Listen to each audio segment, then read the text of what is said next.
Hi all. In the previous classes, we discussed the crystal field theory, and now let us move on to merits and demerits of crystal field theory.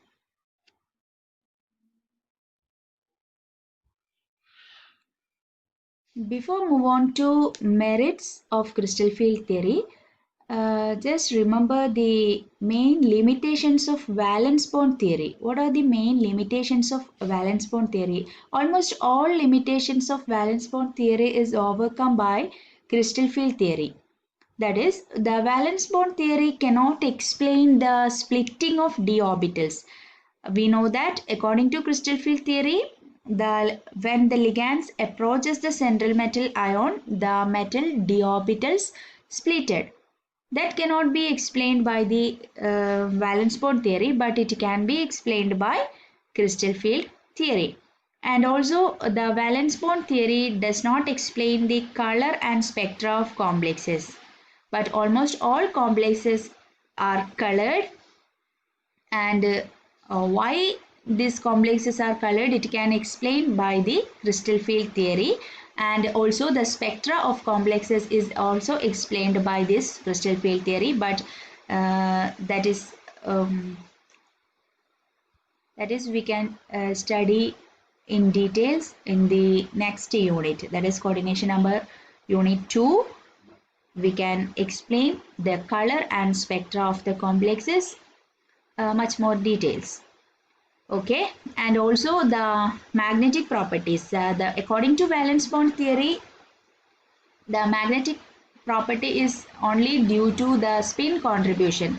We studied the spin contribution of magnetic properties, that is spin only formula root of n into n plus 2, but the magnetic property is also due to orbital contribution is also there, but it cannot explain by the valence bond theory. And according to crystal field theory, the orbital contribution is also considered.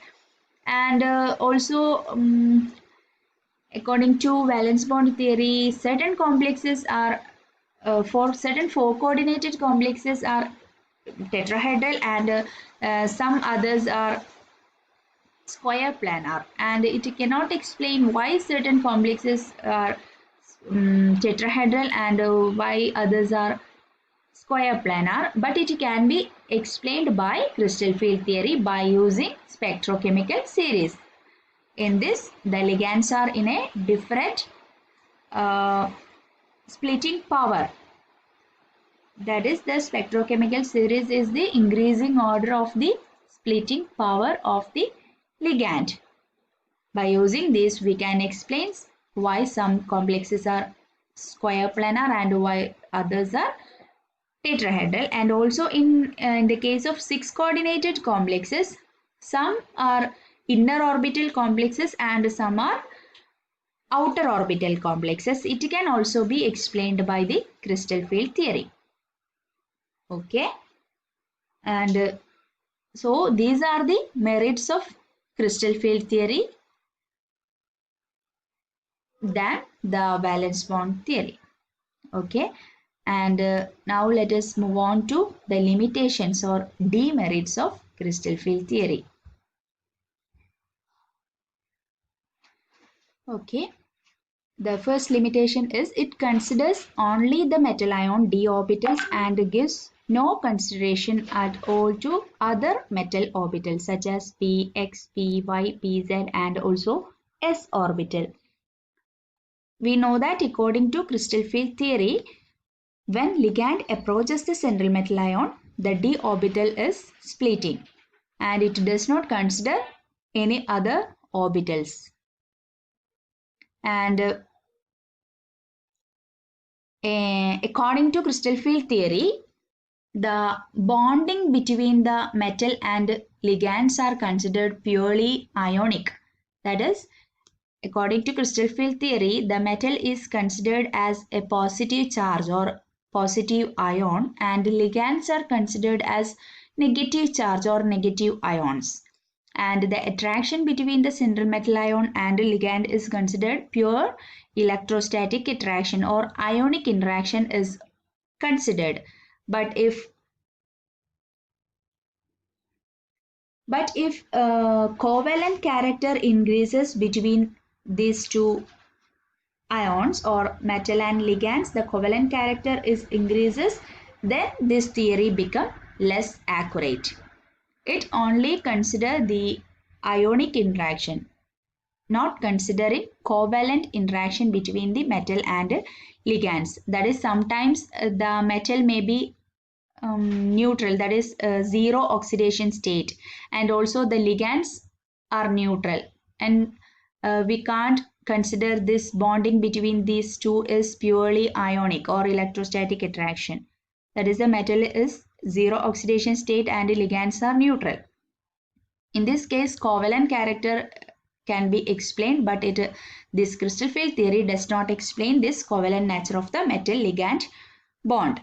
And also, according to this CFT, the spectrochemical series, the order of ligands, that is here, for example, it gives no explanation as why H2O is a stronger ligand than OH minus in this spectrochemical series.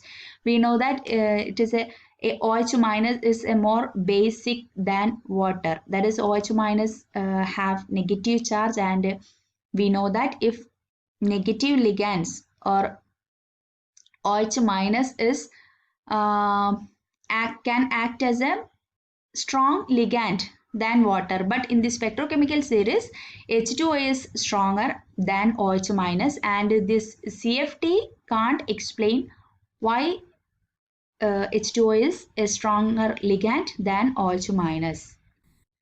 നമ്മൾ ലിഗാൻസിൻ്റെ strength പറയുന്ന സമയത്ത് neutral ലിഗാൻഡിനേക്കാളും അതിൻ്റെ basicity കൂടുതലാണെങ്കിൽ, അല്ലെങ്കിൽ negative charge കൂടുമ്പം അതിൻ്റെ strength കൂടുക എന്നാണ് പറയുന്നത്. അങ്ങനെ വെച്ച് നോക്കുകയാണെങ്കിൽ H2Oനേക്കാളും സ്ട്രെങ്ത് കൂടുതലാണ് OH മൈനസിന് വേണ്ടത്. പക്ഷേ സ്പെക്ട്രോകെമിക്കൽ സീരീസിൽ H2O ആണ് സ്ട്രോങ്ങർ ലിഗാൻഡ് ആയിട്ട് കാണിക്കുന്നത്.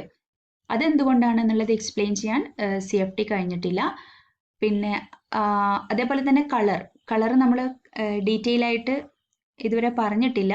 നെക്സ്റ്റ് യൂണിറ്റിലാണ് കളറിൻ്റെ കാര്യവും മാഗ്നറ്റിക് പ്രോപ്പർട്ടീസും സ്പെക്ട്രയും ഒക്കെ പറയുന്നത്. പക്ഷേ കളറിൻ്റെ കേസിൽ ഈ CFT വെച്ചിട്ട് പറയുകയാണെങ്കിൽ T2Gന്ന് EGയിലേക്ക് ഇലക്ട്രോൺസ് ജമ്പ് ചെയ്യുന്ന സമയത്ത് അപ്പോൾ ട്രാൻസ്മിറ്റ് ചെയ്യുന്നതെന്ന് വെച്ചാൽ എനർജി അബ്സോർബ് ചെയ്തിട്ടാണ് T2Gന്ന് EGയിലേക്ക് പോകുന്നത്. അവിടുന്ന് EGന്ന് തിരിച്ച് T2Gയിലേക്ക് വരുന്ന സമയത്ത് എനർജി എമിറ്റ് ചെയ്തിട്ടാണ് കളർ പ്രൊഡ്യൂസ് ചെയ്യുന്നത്. അങ്ങനെയാണെങ്കിൽ D0യിൽ അതേപോലെ കംപ്ലീറ്റ്ലി ഫിൽഡ് D10ലൊന്നും കളറ് കാണിക്കാൻ പാടില്ല. പക്ഷേ certain complex like D0 configuration KMnO4 K2Cr2O7 ഒക്കെ എടുക്കുകയാണെങ്കിൽ അതിൽ D0 configuration ആണ്, but they are colored. It also cannot be explained by the CFT. Okay, ഇതൊക്കെയാണ് CFDയുടെ ലിമിറ്റേഷൻസ്. ഇതിൽ നിന്നാണ് പുതിയ തിയറിയായ MOT, that is molecular orbital theory വന്നിട്ടുള്ളത്. We can explain this molecular orbital theory in the later sessions. Okay, thank you.